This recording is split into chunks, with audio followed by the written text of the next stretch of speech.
David, thank you so much for joining us here today at the Hillsborough Chamber. Truly appreciate it. I know that your time is extremely valuable and you're very busy. So thank you so much for being a part of our program today, the Small Business Solutions Program.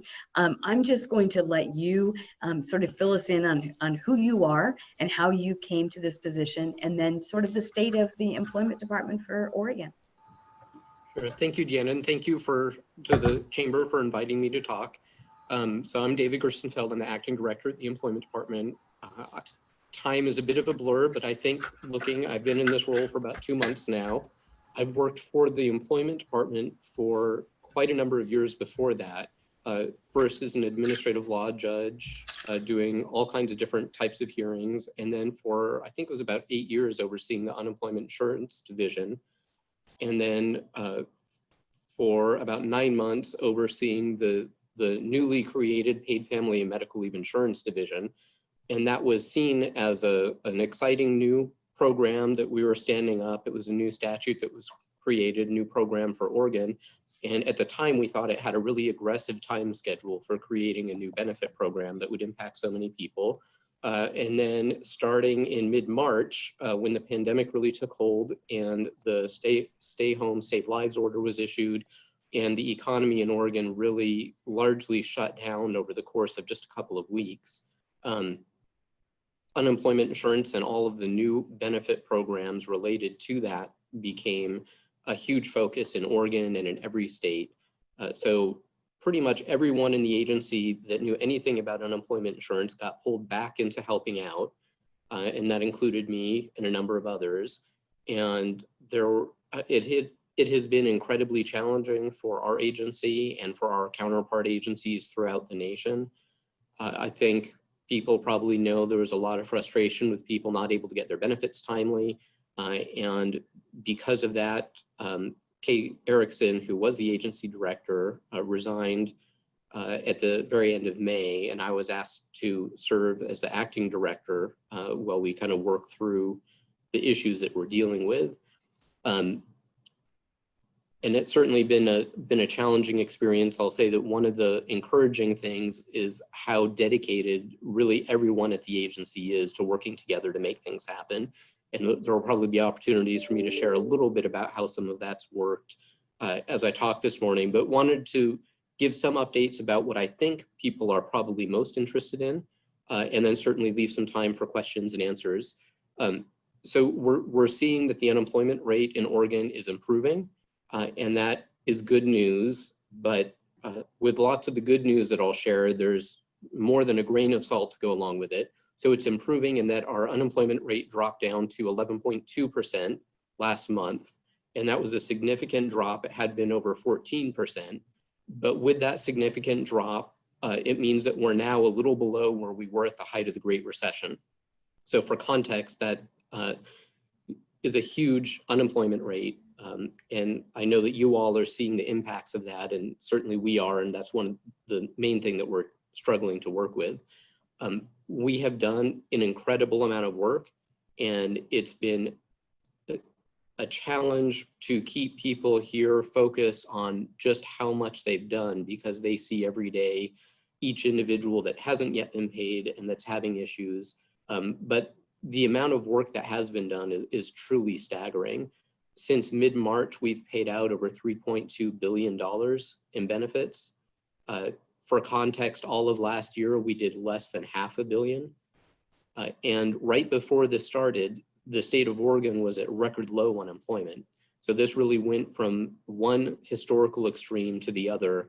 And in talking about some of the challenges of why it's been so difficult for us to get benefits out so quickly, it's not just the scale of that increase, but it's also how quickly it happened. The Great Recession, it ramped up. It took more than a year to get to that peak unemployment rate. And we really had, in just a couple of weeks, we went from record low unemployment to more people seeking benefits than during the height of the Great Recession. And we weren't staffed for that. I don't think anybody would have wanted us to be staffed during record low unemployment for that many claims. And that's been a real challenge. So I'll share a little bit about where we are with the different programs in terms of getting benefits out and some of the programmatic changes that are going on, kind of the first huge hurdle that we had was adjusting some of the rules around unemployment insurance to deal with the reality that we're facing now of being in a pandemic. So a lot of the normal rules just don't work. They don't make a lot of sense. Normally, we require people to go out and actively look for jobs and to make at least a couple of contacts with potential employers each week. We didn't particularly want to encourage people to be going out, moving around, and making employer contacts. And of course, most employers were closed. So we made quickly a set of temporary rules to the unemployment insurance requirements for the state of Oregon. And we really quickly redirected most employees in the agency. That's one of the things where Oregon has really excelled, is that we very quickly had just hundreds of employees that normally didn't do unemployment insurance that were quickly trained and started processing those claims, helping to answer the phones. And that, as painful as it's been, without our ability to do that, it would have been even worse. So we made those changes, and then it was just the sheer numbers of claims that were coming in that was so overwhelming. And the first roadblock that we were facing was doing the initial processing of the claims. And we were quickly, each day we were accumulating weeks worth of work backlogs because of how many people were seeking benefits. The good news here is that we have made amazing progress there. So since mid-March, we've had over 525,000 claims for regular unemployment insurance benefits. Of those, we have about 1,100 that aren't processed. And those are ones that we've received recently. The oldest one is from July 11th, and that's one of the more complicated cases. So in general, we're processing those claims within about 4 days, which is actually quicker than we were doing it before the recession hit. So that's really good news. And the majority of people, once we process the claim, start getting benefits. There are a number of issues that can come up that stop someone from getting benefits even when their claim is processed. The biggest challenge that we're facing now is when there's an issue that we have to investigate through our adjudication process. And normally that's a 3-week window of time is what the U.S. Department of Labor expects for doing that adjudication. We're not meeting that now. Unfortunately, right now, it's about a 12-week time period from when we identify an issue to when we complete that. So that's probably the biggest hurdle right now for people waiting for benefits and for us. We're hiring up really quickly. We're looking at contracting for some additional resources to do really specific parts of that process to speed it up. And we're also exploring some options to see how we can help people out pending that adjudication process. So we're still exploring that. That probably will be the biggest kind of challenge for people seeking benefits and for us to get them their benefits going forward for the next couple of months. I'll talk a little bit about the Workshare program, which Oregon has been a real national leader on.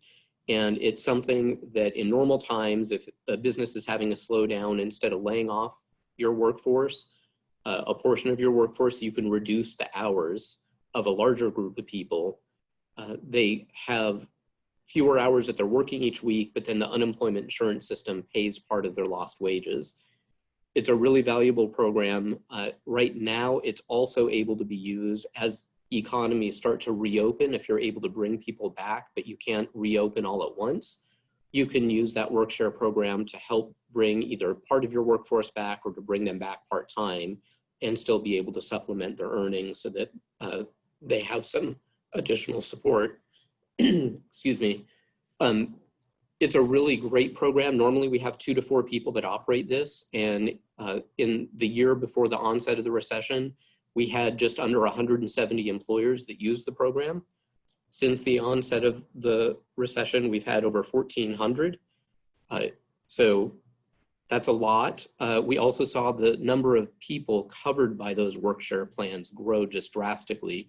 Normally we have lots of small employers, so a plan might cover 3 to a dozen people. We now have several plans that each have several thousand employees. So we've grown our workforce to handle that. What used to be 2 to 4 people is now over 100 people. And that's an area where we are behind, but we're rapidly gaining progress on getting those plans and all the claims paid more quickly. So in the next couple weeks, we expect to make real progress and be close to kind of our normal operating timeframes. One of the programs that you've probably heard a lot about is the Pandemic Unemployment Assistance. And this was a new program created at the end of March by federal legislation that provided benefits specifically to people that cannot get benefits under the regular unemployment program. And it's really kind of a catch-all program.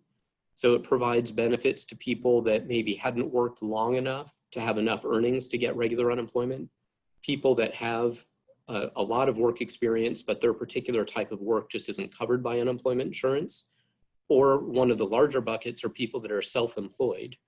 And this was probably the most novel expansion of benefits through the Federal CARES Act and the most difficult for us to implement and for most states.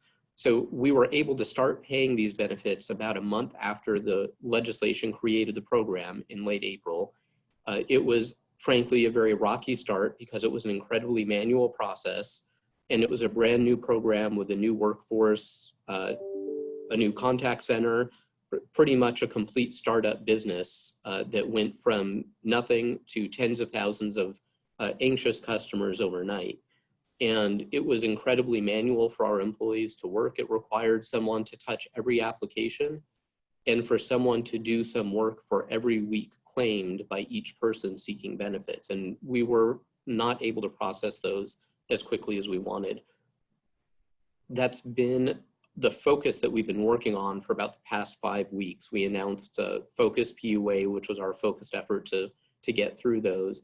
We had about 70,000 claims that hadn't been processed yet when we started that 5 weeks ago. And we had a goal of kind of very rapidly increasing how many of those claims we were able to process each week. We were making very slow progress on that for the first 3 or 4 weeks. And then happily, 2 weeks ago, we saw our numbers go from increasing by about 10% to increasing almost 100% over the prior week. And then we made similar progress last week. So we really are getting through those very quickly. We expect to pretty much be current with the initial processing of those PUA claims by August 8th, which was our target. And we're increasingly optimistic that we'll be able to do that. One of the new things that we launched, I believe it was just over a week ago, was a new way for people to file their PUA weekly claims. They can file their initial claims also. We're seeing huge benefit for the weekly claims. So if you go to our website, there's a new way to file those online, and it has a couple of things that help people. It's an online web form, which is much easier for people to use. It avoids a lot of the mistakes where people were uploading their completed form, but for a variety of reasons, we were getting it and we would open up the document and it was blank, which obviously makes it hard for us to process. So this avoids that problem, and it also goes through and automatically processes a lot of those weeks of benefits. So we had a team of about 60 people that were doing nothing but trying to keep current on all the weekly claims people were filing. Just in the time since we launched this new process about a week ago, the number of weeks that have gone through automatically has been what that full team was doing over the course of 2 weeks. So we've really been able to redirect a lot of people to do other work, which is great. So I'll certainly encourage all of you, if you know of people or if you were filing for PUA benefits, file your weekly claims using that new application. If there's any weeks that you haven't been paid for it yet, even if you already submitted those claims, you can refile them in the new application, and that will speed things up. So we're making good progress with both the regular unemployment and the PUA program. There are things that can take place after your claim is approved that cause benefits to kind of stop. And we've been working ever since the recession started, finding ways to minimize those. And we're making progress. We've made a lot of progress on the regular unemployment insurance claims, and for the PUA claims over the course of the next week or two.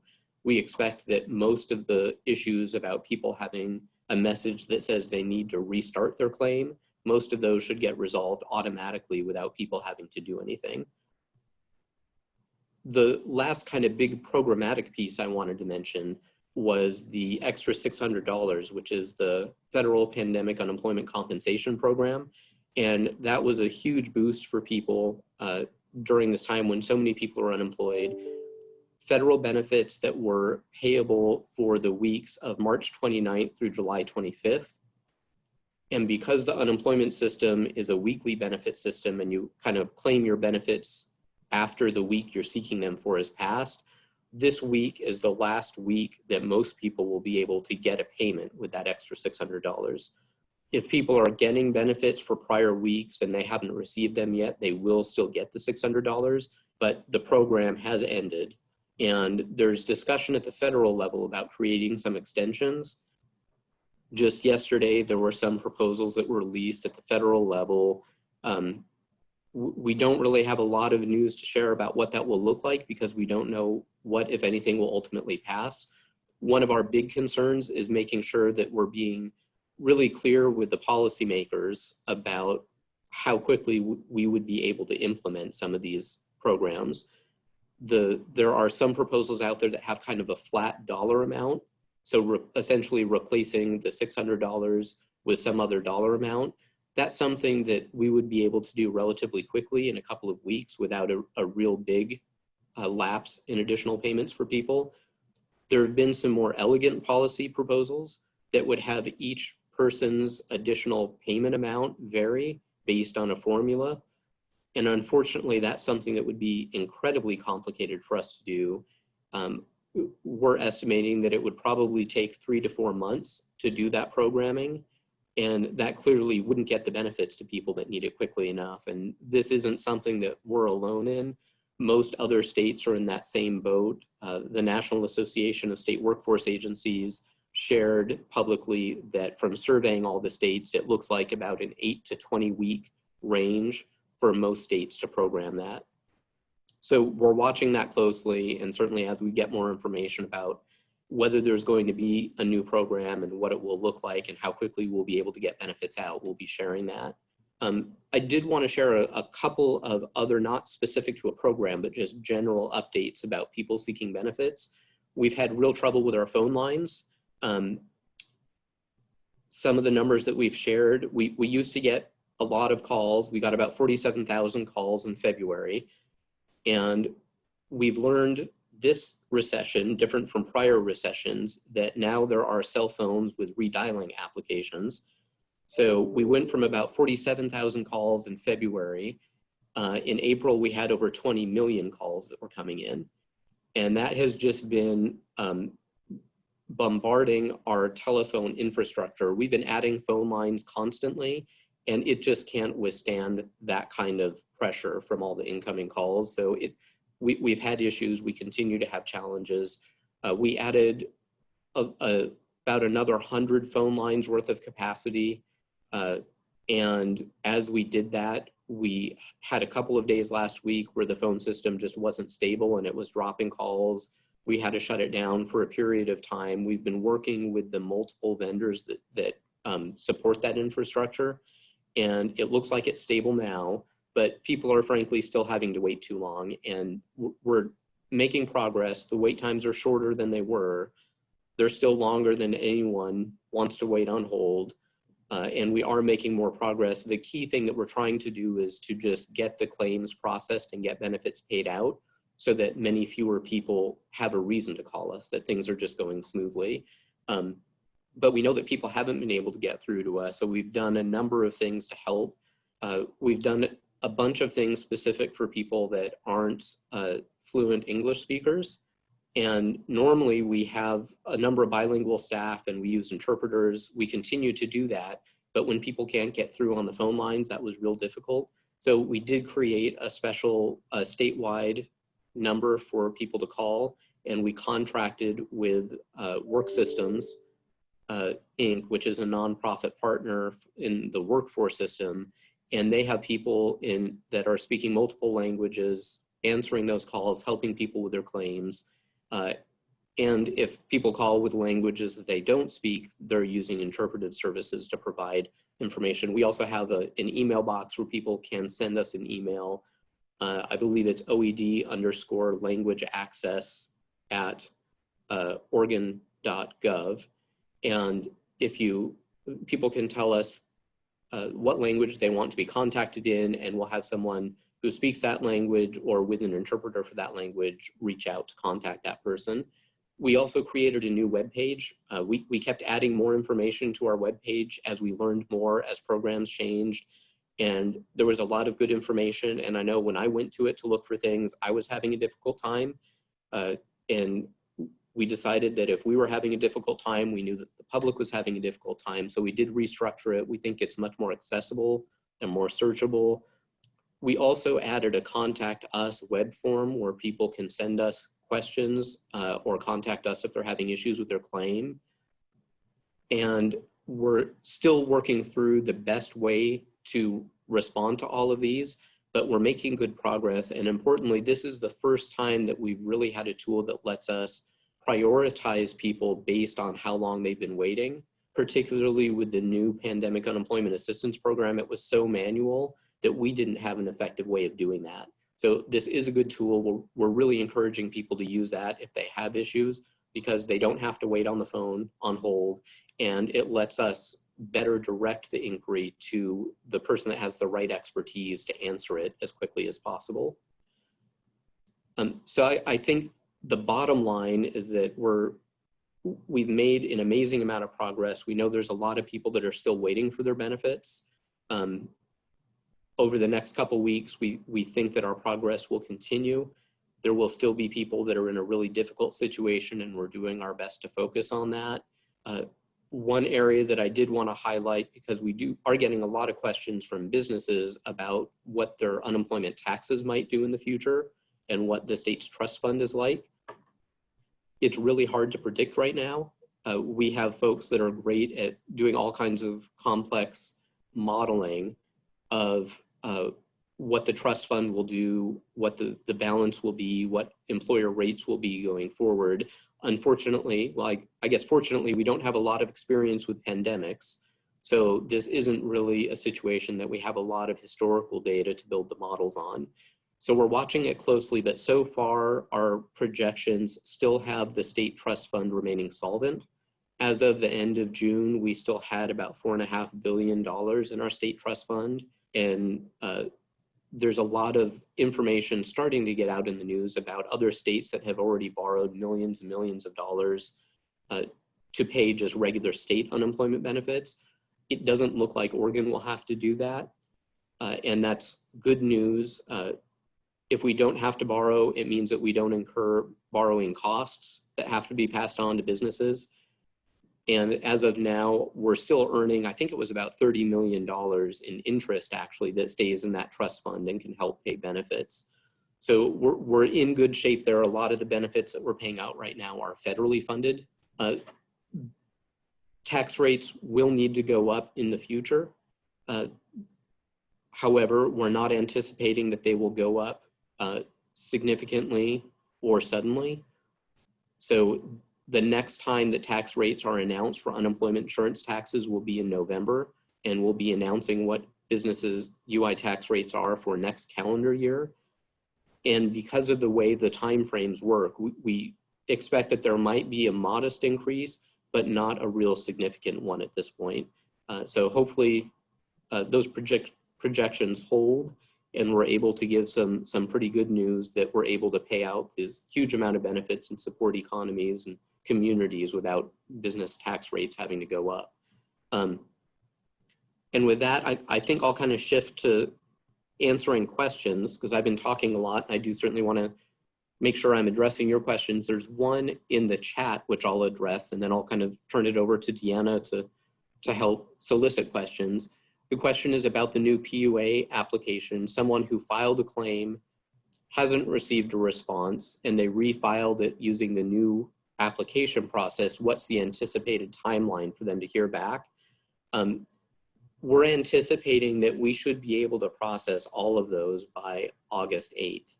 So that's a couple weeks away. We know that that's still longer than it should be. Certainly many of them will be reviewed before then. We're doing about 20,000 a week now. So it may be one that we process this week or next week, but depending on the date of when it was originally filed. What we can say is we're confident that it will be done by August 8th. David, thank you so much. I do think that leading in adversity is really a task, and you certainly have stepped into a bit of an adversarial situation and position. So I want to thank you, and I want to thank you for also just coming out and having a conversation with us and a sort of outlining what the challenges were for the department. I remember I talked to an employer who had about 140 employees about a week before the entire state shut down, and he was contemplating whether or not to lay off his employees. And I said, I think there's going to be a pretty long line in the unemployment office. And he actually laid off his employees about a week before everybody else did, and is grateful that he did, because of the fact that it just became, you know, this huge number of people that we've never experienced before seeking unemployment benefits, and just really swamping the boat of the employment office. So, but thank you very much for sort of walking us through where you're at, what the progress has been, and where the challenges still lie. And I don't know, do you want me to kind of answer the questions that are showing up in the chat? I think that would be great if you could start with that. I'm also interested in just the infrastructure of, that's been a sort of a big conversation in the media in terms of the infrastructure of the Oregon Unemployment Department's backbone, and why maybe it wasn't kept up to speed, and sort of what the future looks like. Sure. I'll see how good I can divide my attention and kind of focus on all those things. I'll answer some of the chat questions first. If you filed a PUA application in April and you haven't heard back, you can try calling. And as I mentioned, the phone situation is improving, but it's still not what anybody would want. My recommendation would be to submit something through our new website. And I will pull that up so I can give you the address. I have it bookmarked, so I don't have the website memorized, but I'll get it and post it in the chat. There's a contact us link, and if you submit something there, that's probably the best way. You don't have to wait on hold, and we are monitoring that and responding. So I posted the general website, and Teresa Rainey beat me to getting the direct link to the contact us form, so thank you, Teresa. That's probably the best way to let us know if there's an issue with your claim. A couple of questions on the Workshare claims. So I mentioned that we're still behind, that we are catching up. We're up for the oldest ones, we're about 8 weeks back. For some Workshare claims, we're current. And I'll give just a super high level overview. The Workshare is different than regular unemployment, and I think this answers the second question that's there. An employer has to decide to do Workshare because it's really a tool that we offer that waives some of the regular unemployment requirements. If an employer wants to enter into this agreement to reduce worker schedules by a certain amount and let workers get benefits while they're doing that. So employers don't have to do Workshare, and employers can choose which employees will be covered by the Workshare program. There are some requirements, but if an employer, basically the employer, the employee, and the employment department have to agree that it's working. So if the employer doesn't want to do Workshare, they don't have to. If they don't want to include certain groups of employees in it because maybe one part of the business is doing fine and another part isn't, they're not required to include people in it. So hopefully that answers that part of it. And as I said, we are getting caught up on the Workshare. So the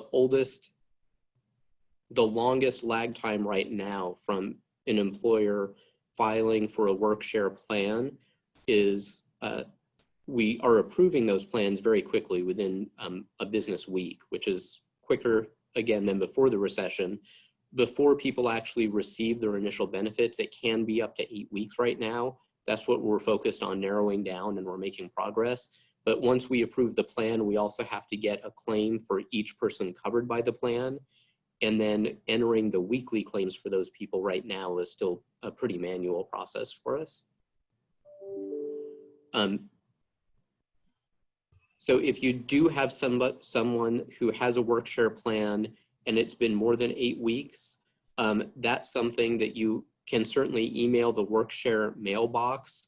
I will ask you to please not share widely because I already get, I think probably 50 to 100 emails a day from people about their claims, but you can email me about your Workshare plan, and my email address is david.k.gerstenfeld@oregon.gov, and I will get that passed on because it does sound like there may be an issue with that one if it's been 10 weeks. Kind of talking about the computer system that you were asking about, Deanna, and some of the backbone. The computer system that we have is a challenge for us. So when we talk about how long it took us to create programs, how people get lots of very cryptic and often not helpful letters that are automatically generated by our computer system, those are real challenges that we face, and it's really difficult to change those. We have computer systems that are in COBOL that were created in the late 80s and early 90s that we have folks that have done amazing work to keep up to speed. And in some ways it's done really well during this recession. So we haven't had the problems that some other states have of the system just not being able to support the number of people. So even though we have, such a sudden vast increase in demand on the system, it's been able to keep up. It's been hard for us to adjust, and it's still very manual for a lot of our folks. One of the biggest things is it's really hard to train people. People are used to learning how to do the work, and the system that they're using is relatively user-friendly, and you can look at the screen and kind of know what to do. Our employees have a lot of training that they have to get of how to navigate through the mainframe screens. It's not a green screen because we're more advanced than that. It has multiple colors of text, but other than that, it looks like the old green screens, and you're using lots of function keys to navigate around and lots of cryptic code. So it usually takes us 6 to 8 weeks to train someone just to do frontline claims taking. And that was a real challenge when this hit us over the course of just a week or two to staff up, and that continues to be a challenge. So I'm not trying to minimize the challenges that the computer system has been, but it also really hasn't been the core cause of this. It really is just the huge increase in demand and so many new programs being created at once. Oregon actually was at the forefront. We were in the first quartile of getting the extra $600 payments paid out, and about middle of the pack with starting to pay PUA benefits. When you look nationally, just about every state has had some variety of the types of challenges that Oregon has had. It's differed from state to state. There was an article, I think just yesterday, that KATU had on its website comparing Oregon to Washington. And both states have had real challenges. They're not identical, but even states that have modernized computer systems have not been able to deal with the sudden onset of demand for all of these programs and the creation of new programs. Some encouraging news is that the work that Oregon did to prepare for modernizing our unemployment systems, when we look at what we're experiencing now, we feel more confident of all that preparation work that we did. So we had flagged a lot of things that we wanted to be ready for, including being able to remove the waiting week, much quicker ability to add new programs, a lot more flexibility, much more modern ways of communicating with us, having like a secure message center like most banking systems have. So the preparation that we did, we think is right on point, and we're more confident that we have a really good foundation. It'll be very focused on making it accessible to people. It would have been nice if we were done by now.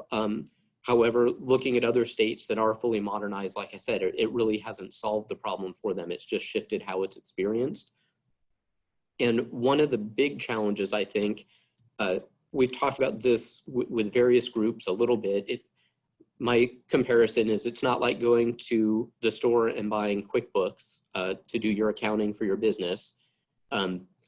There are 53 customers in the world for unemployment insurance system like the US has. So there aren't a lot of kind of prefabricated, go out, get a solution and use it. There are a handful of vendors that have done this. No state has had it go perfectly smoothly, and it's because it is a really massive undertaking. Each state system is a little bit different, and you're trying to modernize something that has been around in really old systems for decades without causing any disruption of an ongoing weekly benefit process. So it's a really hard thing to do. And we spent a good amount of time very deliberately looking at other states' experiences, what went well and what didn't, so that we didn't end up in the situation that some states have where they have spent tens of millions of dollars to modernize their systems. And when they were done, it was either a failed project and they started over, or they had a modernized system, but they're still facing the same challenges that we are today.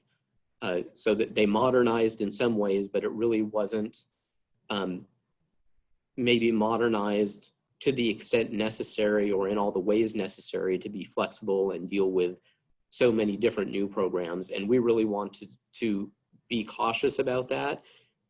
We think that we've learned a lot from other states' experiences and that we're on a good, kind of a good path to do that. It's still a multi-year technology project, but we're getting close to announcing who the vendor is that we intend to contract with to do that. Thank you, David. I think we actually have another question in the chat. Sure. So the question is, if somebody applied for PUA, and the question is whether they can apply for regular unemployment if they've held a job in the past 18 months. And this is where I apologize a little bit because it gets incredibly technical really quickly, which is one of the challenges. I'll give kind of the good news up front, which is if you applied for one of the programs and it turns out that you're eligible for the other, we will tell you. You will get confusing letters because we're required to give you a formal denial for the program that you're not eligible for. But for instance, if you applied for PUA and you are eligible for regular unemployment, we will tell you and we will help get you transitioned onto the correct program. We are required to check when somebody files for PUA benefits whether they're eligible for regular unemployment. And if they are eligible for regular unemployment in Oregon or in any other state, we have to pay them under the regular unemployment program, not PUA. So if you've already submitted your PUA application and you haven't received either a notice that you're going to get benefits or a denial, then it means that we haven't processed it yet. You can file an unemployment insurance claim, but you don't need to if you're not certain which program you're eligible for. If you have been working in kind of a traditional employment relationship for most of the past year, then you likely will be eligible for regular unemployment and you may want to file the claim under that regular unemployment system. But as I said, if you've already filed a claim in one program, we are checking. So when we get to that claim, if you're actually eligible in another program, we'll tell you about that. One additional complicating factor is we're also required every time we go into a new calendar quarter to look at everybody that's receiving any of the new federal programs and see if they have become eligible for a regular unemployment insurance claim. So some people will start getting benefits under PUA or one of the extension programs, and then when we move into a new calendar quarter, we will send them a notice saying, we're sorry, you can't get PUA benefits anymore, but you can now get regular unemployment benefits. So as I said, this is where I apologize a lot that the federal rules of lots of interconnected programs aren't simple. And we know that our communications out, kind of the pre-coded form letters that we have, don't make it easy to follow along with what's happening all the time. But if you do start getting denial letters and checks at the same time, look carefully at what the programs are that they're talking about, because it probably means that you were denied for one program, but you're getting benefits under another. Excellent, thank you. I'm going to ask if there is anybody that has any questions that they just unmute themselves. David, I have a question. I don't know if I heard it correctly or not, but if somebody had a PUA claim and received partial payment on that, did you say that they should refile through the online portal, or do they wait because they're kind of just up against the wall? They received the checks early. You know, they applied at the very beginning of the panic, received the checks beginning of July, and it was only partial, and then have heard nothing, but can't get through. Sure. So they don't need to file a new initial claim. What they should do is any of the weeks that they haven't been paid for, if they resubmit those weekly claims through the new application form, that will speed up them getting the benefits. In some cases, some or all the weeks will be able to process automatically, and they should be able to check the next business day just on the status of their claim to see if it's reflecting that they were processed and it's going to be paid out. Some of the weeks that they will do, there is still some manual intervention on our employees' part, but having them submit it through the new form will at least get it into our mainframe system automatically and speed that process up. Did that answer it, Brad? Yeah, I think so. I think the confusion was for her was that she had been getting letters all along that it was denial of claim, because she was a self-employed hairstylist. And then all of a sudden she got part of these checks, and then it stopped, and the only contact she's ever gotten was denial of claims and some checks. So. Yeah, and I will apologize. That's one of the problems we've had, and I've mentioned, is we have lots of those pre-coded form letters. And normally when we don't have, I mean, PUA didn't exist until the end of March. So our system, if you apply for benefits and you're not eligible, it sends you a letter each week saying, we're sorry, you're not eligible for benefits. Normally we're able to follow up with people and explain what's going on quickly. When we have over 500,000 claims being filed, we're not able to do that. So it is confusing. We're doing our best to fix the claims and to make it a little bit easier to understand, but it's certainly still a challenge. All right, thank you. Other questions? Jane? Dave, this is kind of more of a 30,000-foot question. As a department head with the state, nobody could anticipate this, the way this thing has gone on. And now they're saying possibly schools are going to be closed again for the next first term. So you're going to have parents who are going to be at home. They're going to probably apply for benefits without knowing how long. How do you report back or request budgeting from the state legislature for ongoing? Because this thing is kind of continually rolling. It is. So we've been in close communication. It depends a little bit on when the legislature meets. There are multiple ways for us to get either additional money. More frequently for us, it's really just getting permission from the state legislature to spend additional federal money. Most of the costs for administering the unemployment insurance program are paid for by the federal government. In theory, the federal government is supposed to pay the full cost of administering state unemployment programs. They haven't done that for years, which is one of the challenges that states have had being prepared for a recession. But I guess on the good side is when there is a big recession, they typically do go back to fully funding the administrative costs. So we have received additional funding already for the administrative costs. And the CARES Act, for instance, said that the cost of administering these federal programs will be fully reimbursed. So far that has not been a challenge, and it's not coming primarily out of the state budget. We do still have to talk to the legislature to get permission for hiring additional people, and we're kind of in constant communication with them about that. We're in the process of building our budget proposal for the next 2-year budget cycle. And it's a challenge for most state agencies because we just don't know what's going to happen with the pandemic. But that isn't one of the, I have lots of concerns right now, being able to have opportunities to get that authority to spend the money. And so far, at least getting the federal money needed to keep hiring people and to do the work that we need to do, that's not a current concern. Thank you. All right, other questions? I have a question for you, David. I was wondering, like Jane said, about parents staying home. How do some parents who have to stay home and care for their kids and want to pursue more of the educational route to assist them? How do they assist with taking off work or being, when their hours are cut, applying for their unemployment with these tricky questions like, is your child been affected by COVID? Well, no, but yet school closure. So how do you go about making sure that information is accurately reported to receiving the benefits? So what I would suggest is do go on our website. I mentioned that our systems are really hard to change. It's pre-coded with those weekly questions that we ask you, like, are you impacted by, are you able to work? Were you available for all work opportunities last week? Things like that. We have not had the time to recode in our mainframe what questions people are asked each week. But what we did do is create some guides, including videos and FAQs about how to answer those questions for common scenarios that we're seeing now.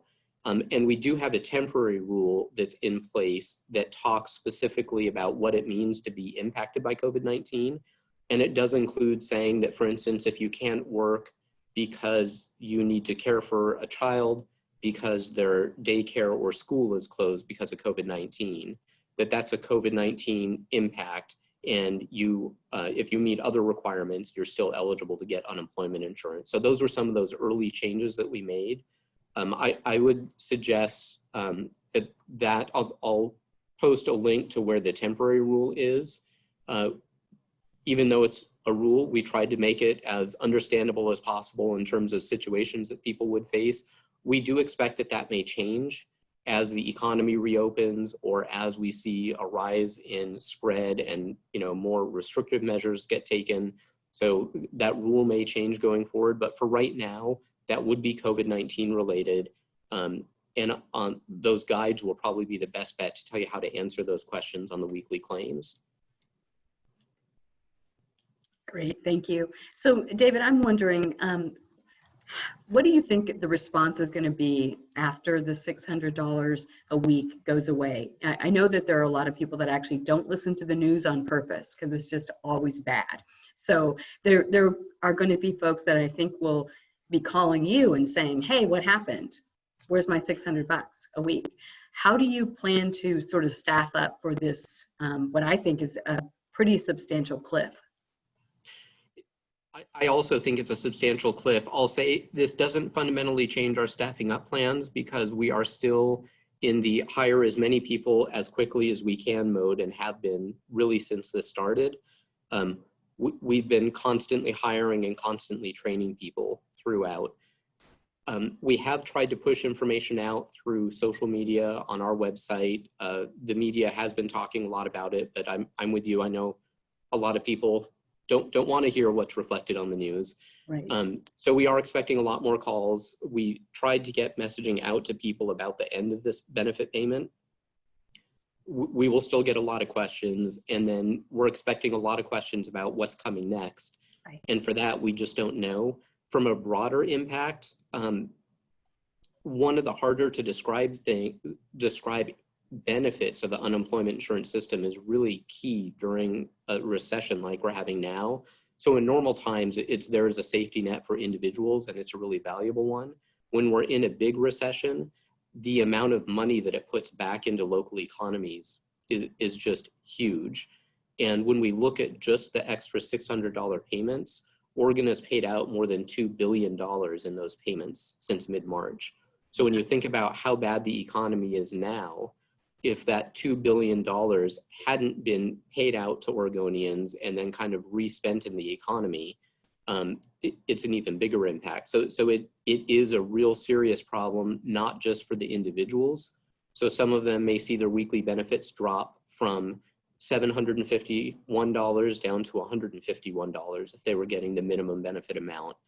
And that's not enough to live on, $151 a week. So it's really serious for a lot of individuals and their families, and it's a serious problem for the larger communities and economies. Absolutely, it's frightening. Other questions, folks? I have a question. David, if you have an employee that was laid off in the middle of March and didn't get a claim filed right away, has had nothing but, you know, frustration trying to talk to someone on the phone. I guess they even got a hotline number at one point, but hadn't received a call back. From what I understand, the forms are geared more toward the last week. How does somebody who needs to file a claim retroactively to March, how do they do that? There doesn't seem to be any way for them to be able to successfully do that, and they didn't want to screw up the claim because evidently that delays everything even more. So what advice can you give me to give an employee who still needs to file? It would be a regular employee claim, but it needs to go back to middle of March through, you know, 1st of June. So the best suggestion I can give is that they filed their claim online, and if they have an opportunity to enter a comment as they're doing that about when they actually became unemployed, to put that date in there. If not, they should go to the Contact Us form on our website. And one of the things that does is it lets us prioritize the work based on the week that they're talking about. So they should indicate that earliest week that they're seeking benefits for, and indicate that they're filing a regular claim. Because that's from quite a while ago, that would be one of the ones that gets higher priority. So our team would be pulling that email, they'd be looking at it, looking for the claim and making any needed adjustments. Do they claim a week at a time, or do they claim all of the weeks? How does that work?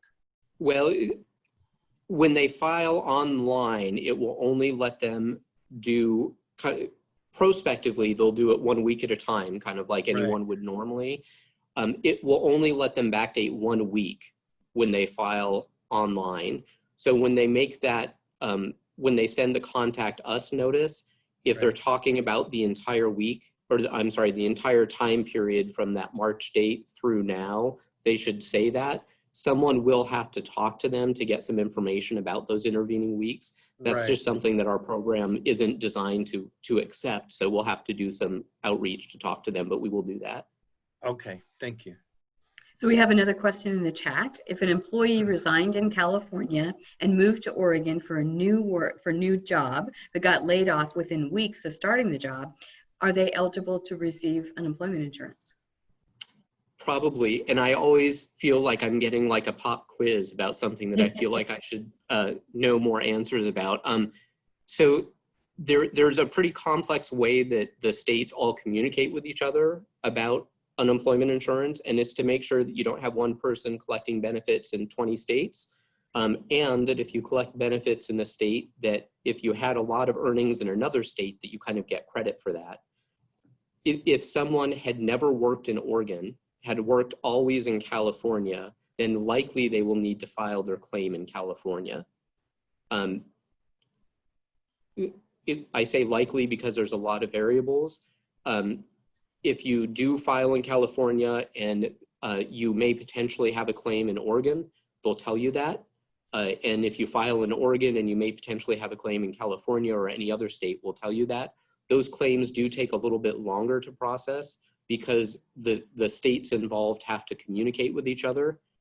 But at least from our end right now, like I said, we're pretty caught up. The oldest claim that we have, even these really complicated interstate ones that we haven't done the initial processing on, is from July 11th.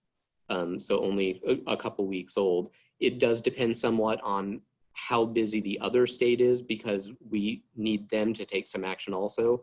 But if the person hasn't worked in Oregon and kind of all of their wages from the past year or so are from California, probably the best starting point would be to try to file a claim in California, even if they're now living in Oregon. Excellent.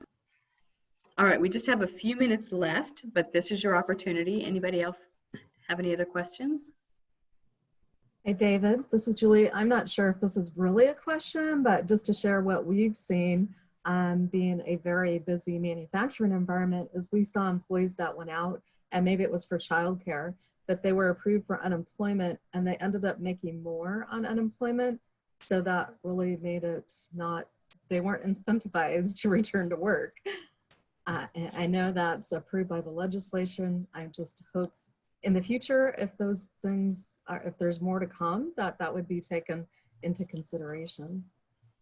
Yeah, and I know that that's something that is kind of behind when I talked about the federal legislation, thinking about a more elegant policy proposal that is really hard for us to implement. I think that's what they were trying to address.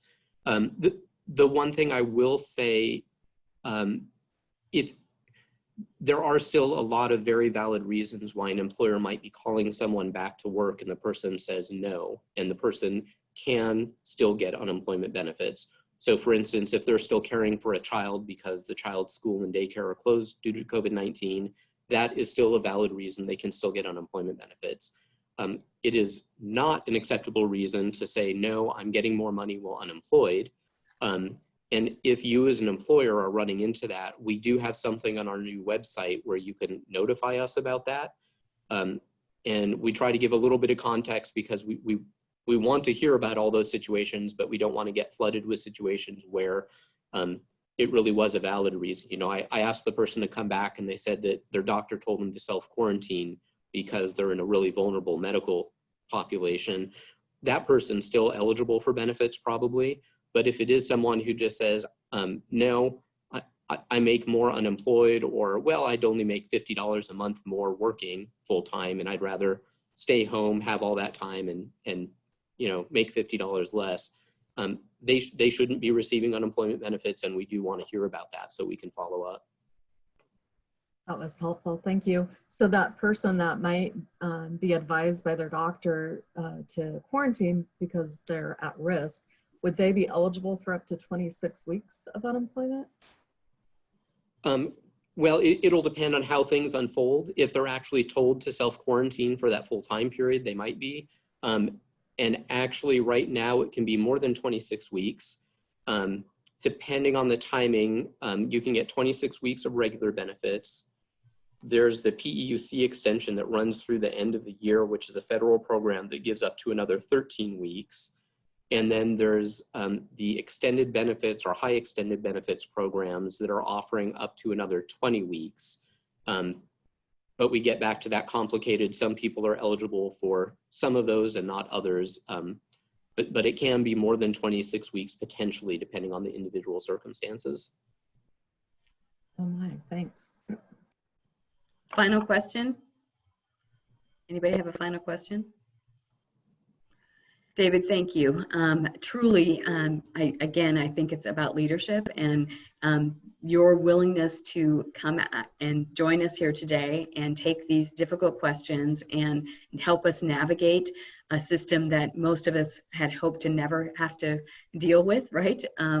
And I would just ask, in terms of what are you seeing in terms of the future for the employment department?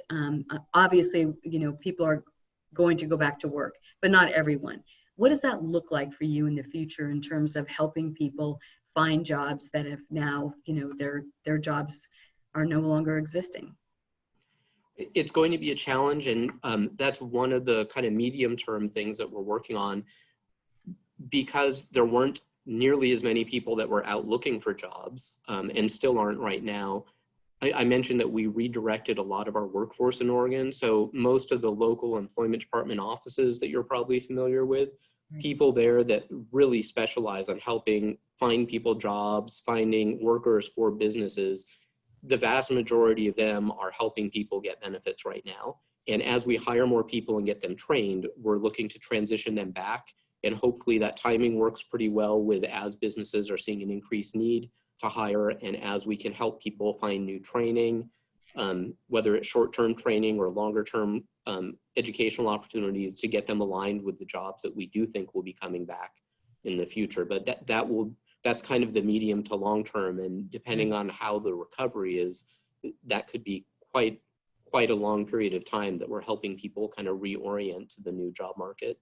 Absolutely, yeah. The numbers have just been amazingly overwhelming in terms of the number of people that are no longer working, and what that looks like in the future is just you know, as an organization that cares a lot about workforce and development and making sure that our businesses have, you know, a highly skilled, highly qualified workforce, you know, in the past, it's always been a shortage.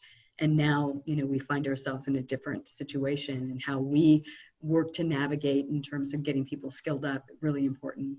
So really appreciate the partnership that we have with the Employment Department and the workforce investment boards across the state.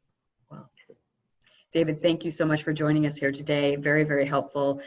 Really appreciate your leadership, and thank you for, I guess, creating a calm presence for the Oregon Employment Department. It hasn't been that in the past, but we appreciate the fact that you're willing to show up and participate in a dialogue and helping us navigate this. Sure.